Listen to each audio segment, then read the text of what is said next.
burya hari impamvu yadutera gushima, nubwo ingorane duhura nazo zitarangiye. Burya hari impamvu yadutera kunezerwa, nubwo ibyo twifuza bitarasubizwa.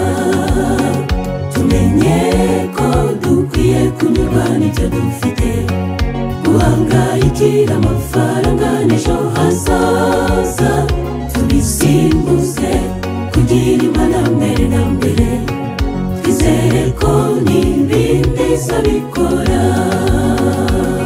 Niyo mpamvu dukwiye gushima Imana, mufatanye natwe turirimbe dushime usumba byose.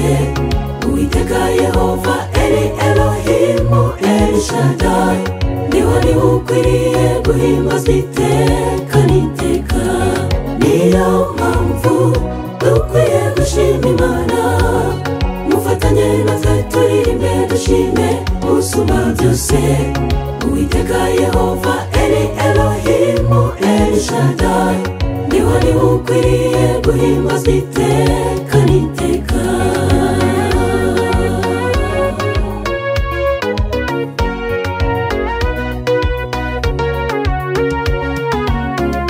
Abariho burya nitwe dukwiye gushima, uko bukeye nuko bwije shimira Imana.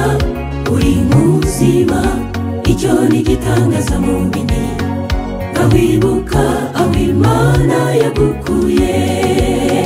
Cyo gihe wari wabaye iciro ry'imigani, abakubonaga bati urutwara upfuye. Uwiteka arazakuzahura aragukiza, mbese aho ayo mateka urayibuka. Niyo mpamvu dukwiye gushima Imana, mufatanye natwe turirimbe dushime usumba byose. Uwiteka Yehova Eli Elohimu El Shaddai, niwe ukwiriye guhimbazwa iteka n'iteka. Niyo mpamvu dukwiye gushima Imana, mufatanye natwe turirimbe dushime usumba byose. Uwiteka Yehova Eli Elohimu El Shaddai, niwe ukwiriye guhimbazwa iteka n'iteka.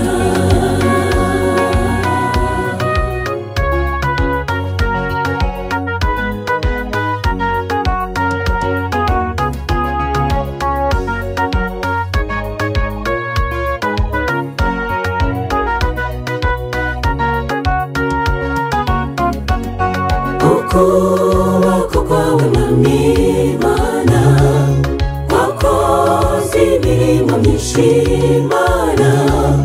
Mu miryango yacu dufite ishimwe, itorero ryawe dufite ibihamya. Ubwira umutima mutima, ntukibagirwe ineza y'Imana. Ukuboko kwawe Mwami Imana, wakoze imirimo myinshi Imana.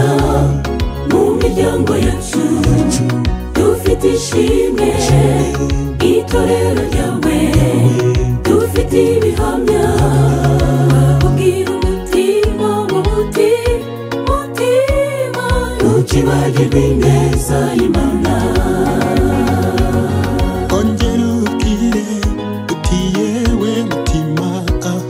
Ntukibagirwe ineza y'Imana. Umutima wanjye ushimira Imana.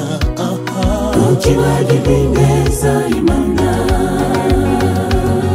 Ongera ubwire uti yewe mutima.